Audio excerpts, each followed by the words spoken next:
नमस्कार and hello. आज हम बात करेंगे टेंशन के बारे में। क्या आप जानते हैं सबके हाथ का बुनाई का टेंशन सेम नहीं होता। कुछ का एवरेज टेंशन होता है, कुछ का टाइट होता है और कुछ का लूज होता है। ये मैंने 2 टोपियाँ बनाई हैं 2 अलग अलग हुक से। इन्हें मैं यूज़ करूँगी आपको टेंशन के बारे में बताने के लिए। टेंशन हमें दोनों निटिंग और क्रोशे दोनों के लिए चाहिए होता है। हमारे निटिंग या क्रोशे की टेंशन की जानकारी बहुत ज़रूरी है अगर हम कुछ चीज़ बना रहे हैं जो पहनने के लिए या वेयरेबल हो, जिसकी फिटिंग ज़रूरी है, जैसे कि टोपी, स्वेटर, ड्रेस या कोई टॉप। लेकिन अगर आप कुछ ऐसा बना रहे हैं जैसे कि मफलर या शॉल, तो अगर वो थोड़ा सा छोटा हो या ढीला हो तो इतना फ़र्क नहीं पड़ता है। और सिमिलरली अगर आप कुछ सजावट या डेकोरेशन की चीज़ बना रहे हैं या आप कोई टॉय बना रहे हैं, तो तब आप अपनी टेंशन पे ध्यान ना भी दें तो चलेगा। लेकिन जब वेयरेबल बना रहे हैं जैसे कि एक टोपी, तो इट इज़ इम्पॉर्टेंट। तो जैसे आप देखिए, ये वाली टोपी मैंने बनाई है 3 mm की हुक से और ये वाली टोपी बनाई है मैंने 4 mm की हुक से। ऊन दोनों में सेम है और डिज़ाइन भी एग्जैक्टली सेम है। सेम नंबर ऑफ़ स्टिचेस इसमें भी लिए थे, सेम नंबर ऑफ़ स्टिचेस इसमें भी लिए थे।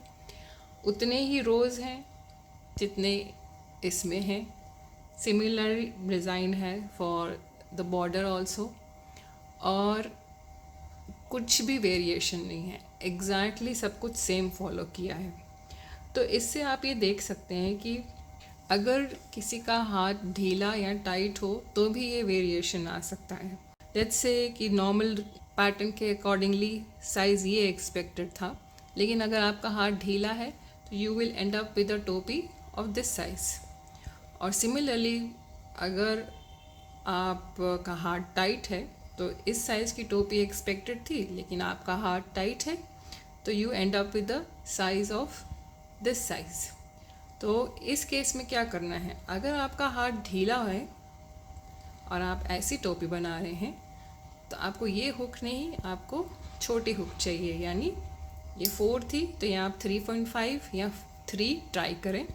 और अगर आपका हाथ टाइट है और आपको टोपी छोटी बन जाती है तो आपको नेक साइज़ बड़ी, यानी अगर ये टोपी बनानी थी और डिज़ाइन में एडवाइज्ड है कि 3 mm की हुक लेनी है और इस तरह की यार्न लेनी है 3 प्लाई वाली, और आपने लिया लेकिन बन गया इतना छोटा, आप एक्सपेक्ट कर रहे थे इतना बड़ा, तो दैट मीन्स आपको 3 mm की हुक नहीं चाहिए क्योंकि आपका हाथ टाइट है। आपको 3.5 mm या 4 mm की हुक ट्राई करनी चाहिए। तो सेम यार्न सेम पैटर्न से आपको बड़ा मिल जाएगा। इसीलिए अगर आप अपना गेज टेस्ट करेंगे तो आपको पता लग जाएगा कि 1 इंच में मेरे कितने स्टिचेस आ रहे हैं, पैटर्न में कितना एक्सपेक्टेड है, मेरे कितने आ रहे हैं। उसी से आपको पता लग जाएगा कि आपका हाथ टाइट है या लूज़ है। और ये जानना बहुत ज़रूरी है। जैसे एक बार मैंने एक टोपी बनाई थी एक 3 से 4 महीने के बच्चे के लिए, और मैंने थोड़ा गेज की प्रॉब्लम नहीं थी, वहाँ मैंने थोड़ी मोटी ऊन ले ली कि क्या फ़र्क पड़ता है, छोटी सी तो टोपी है। लेकिन फ़र्क पड़ा। वो 4-5 महीने के बच्चे की टोपी बनने की बजाय वो 8-9 महीने के बच्चे की टोपी बन गई। और यहाँ दिल्ली में ठंड तो 3-4 महीने की होती है, तो वो बच्चा ना इस विंटर में यूज़ कर पाता और ना ही अगले साल की विंटर में, क्योंकि तब तक वो 1 साल से बड़ा हो जाता।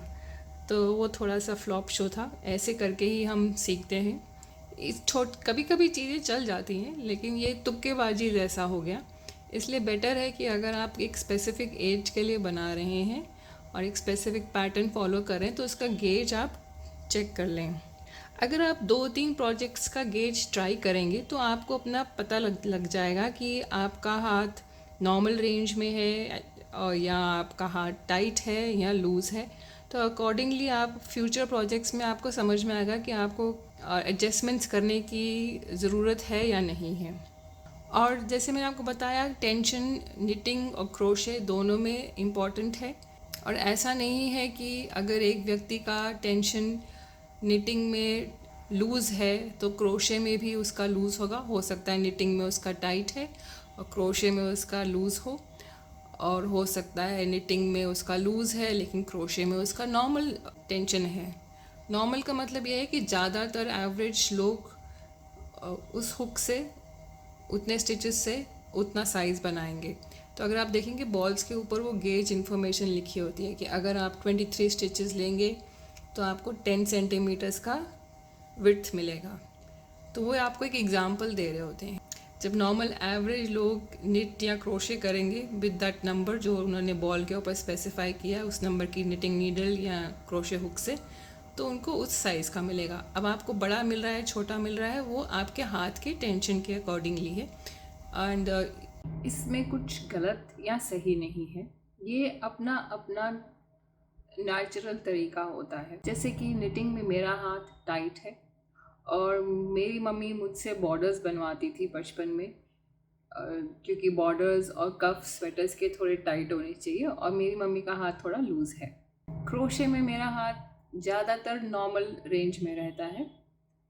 कभी कभी एज प्रोजेक्ट प्रोग्रेसेस मेरा हाथ थोड़ा लूज़ भी होने लगता है, जैसे जैसे डिज़ाइन में सेट होता है, specially when I am making big projects like a blanket. तो मुझे ध्यान देना पड़ता है कि मैं ज़्यादा लूज़ की तरफ जा रही हूँ। शुरुआत होती है थोड़े नॉर्मल रेंज से, फिर धीरे धीरे ग्रेजुअली लूज़ होने लगता है। कभी कभी टेंशन डिज़ाइन या पैटर्न की वजह से भी चेंज हो जाता है। तो अगर आप कुछ पहनने वाली या वेयरेबल जैसा कुछ चीज़ बना रहे हैं तो थोड़ा टाइम लगाएं सैम्पल स्वॉच बनाने के लिए, और वो जो आधा और 1 घंटा आप एक्स्ट्रा लगाएंगे सैम्पल स्वॉच पे, उसका आपको बहुत बढ़िया रिज़ल्ट मिलेगा इन द टर्म्स ऑफ जो फिट आएगा अल्टीमेटली वो बहुत ही राइट आएगा। और चाहे आप खुद पहन रहे हैं या किसी और को गिफ्ट कर रहे हैं, उनको भी पहनने में मज़ा आएगा। ये नहीं लगेगा कि अरे यार ये तो बहुत टाइट है या ये बहुत ढीला है। तो निटिंग या क्रोशे से कुछ बनाने का मज़ा तो तभी है कि आप जिसके लिए बना पा रहे हैं उसको वो चीज़ फिट आए और उसे वो पहने और एंजॉय करें। अगर आपको ये वीडियो अच्छा लगा तो आप इसे लाइक कर सकते हैं, या अगर आपके कोई सवाल है वो आप मुझसे पूछ सकते हैं नीचे कमेंट्स में, मैं ज़रूर जवाब दूंगी। या आप कुछ अपनी टेंशन्स की कहानियाँ शेयर करना चाहते हैं जब आपने प्रोजेक्ट्स बनाए और कुछ गड़बड़ हो गया, तो वो भी आप शेयर कर सकते हैं। And please subscribe to my channel. Thank you.